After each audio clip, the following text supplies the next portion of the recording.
You are tuning in to our 7-episode series celebrating National Public Health Week here on Clifton Health On Air. This is episode 6, Emergency Preparedness. Hope you enjoy! Hello, everyone. This is John Beagle. I am the Health Officer and the Director of Health and Human Services for the City of Clifton. I just want to wish everybody a happy National Public Health Week. I want to thank all those public health professionals that serve, whether it be the City of Clifton, State of New Jersey, or around the country and around the world. Thank you for what you do and for keeping people safe. Thank you, thank you, thank you. Welcome to Clifton Health On Air. I'm your host, Danielle. And I'm your co-host, Lauren. And welcome to our National Public Health Week podcast series. Today's daily theme is about emergency preparedness. And today with us, we welcome Kasey Molner, Infectious Disease Preparedness Generalist. Welcome. Hi, thank you so much for having me back. Welcome. Thank you so much for coming back.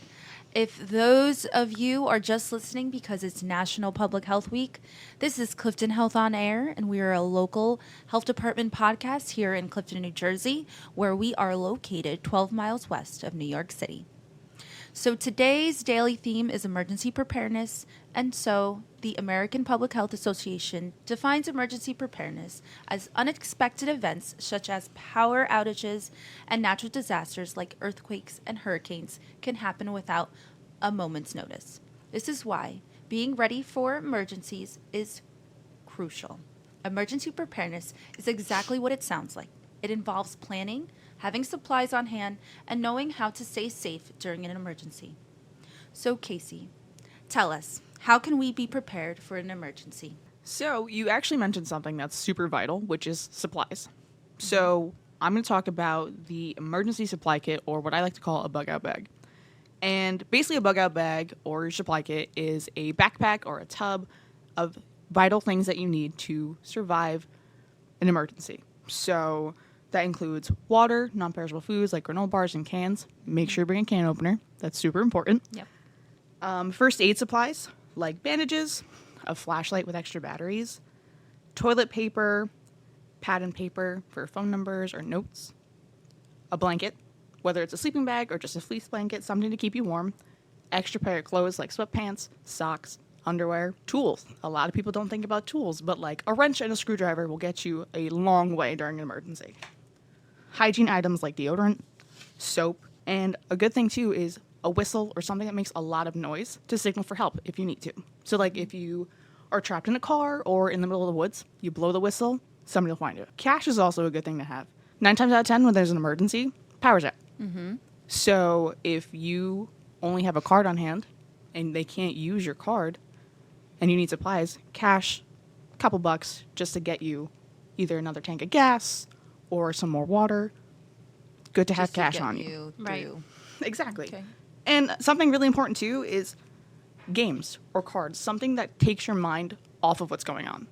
Because you can sit and watch the news, listen to the news, and all it does is heighten stress. Mm-hmm. Things like card games, books, to kind of distract you for a little bit. Would you recommend a radio or anything? Yeah, so radios, especially like emergency weather radios, those are great. Like your old time radios where you can dial into stuff. Those are good to get in to. Exactly. Those are good. They're I have good. to remember how to use those. Yes. You can actually, they have radios that are battery operated. Again, you want things that can be battery operated because when you have no power, you can't charge. Which brings me to my next point of making sure all your electronic devices are charged. Mm-hmm. So phones, tablets, iPads, laptops, you have them. And portable chargers are your best friends because they last long and can do a quick charge. And also making sure you have chargers inside your cars for all your devices. Mm-hmm. Because if you don't have power in the house or wherever you're staying, you can turn your car on for a little bit and charge your devices. Another thing that's really important, which I think a lot of people overlook, is medications that you take on a daily. Whether it's, simple over-the-counter pain meds or prescriptions, it's important to have another week's worth is a good key indicator, a week's worth of medication ready to go in that bug out bag. Okay. And is there any specific organizations we can turn to if there is an emergency happening? So a lot of times, if there is an emergency, the American Red Cross is a great place to find more information on how to prepare yourself and where shelters are open in your local area. Also, a good place to get more information is ready.gov. Ready.gov is part of FEMA's Emergency Preparedness, and they have a whole bunch of information of getting a plan together with your family, making your survival kits and your supply bags, and having everything ready for and if things happen. A big thing, too, is a lot of us have pets, and a lot of our pets are our family members. So we want to make sure that when we are creating our supply kits, we make sure we have stuff for our pets. So things like extra food, toys for them, blankets for them, crates, if you have crates, whether it's for your cats or your dogs or your birds, whatever, something that can contain them so that if you do need to go to a shelter, they're contained. First aid kit for your dog, too. They can't use regular human bandages, so things like gauze and medical tape to help bandage them up is helpful. And if your dog is on any medications, to bring those too. Yeah. Can't forget about our furry friends. Absolutely. And then actually, Or feathery. and feathery, furry, feathery, Hair. scaly. Scaly. And another thing too is when you are creating your supply kit, think about the members of the household.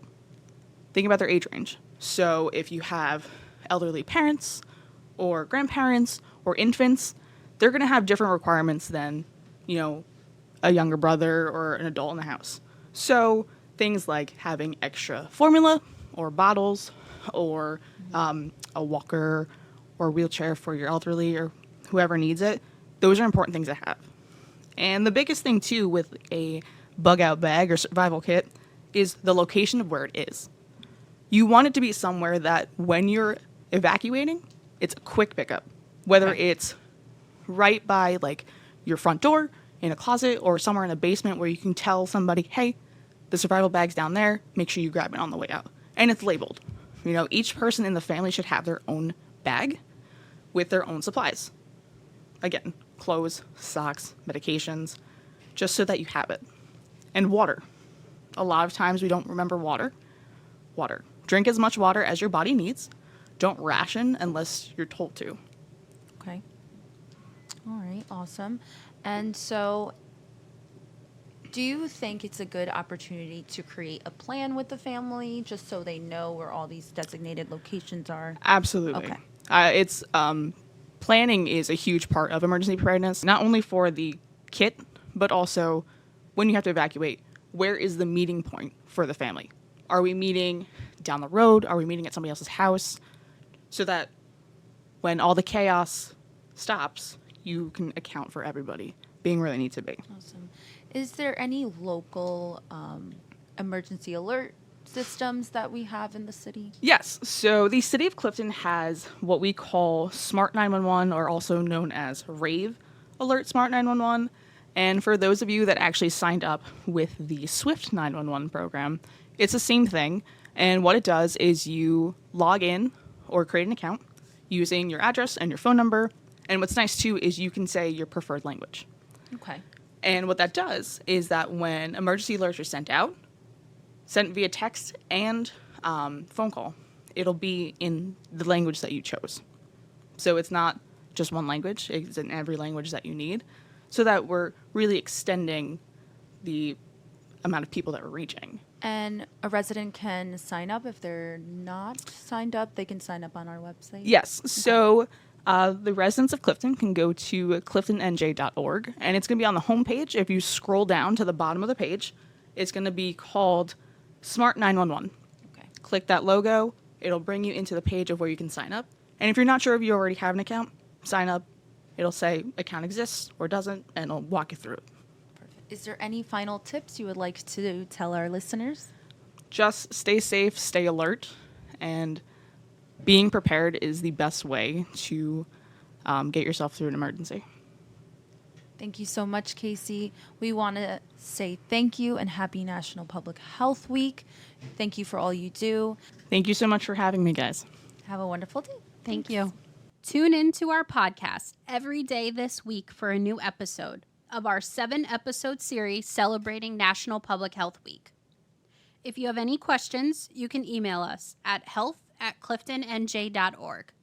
You can visit our website, www.cliftonnj.org. Like us on Facebook and follow us on Instagram.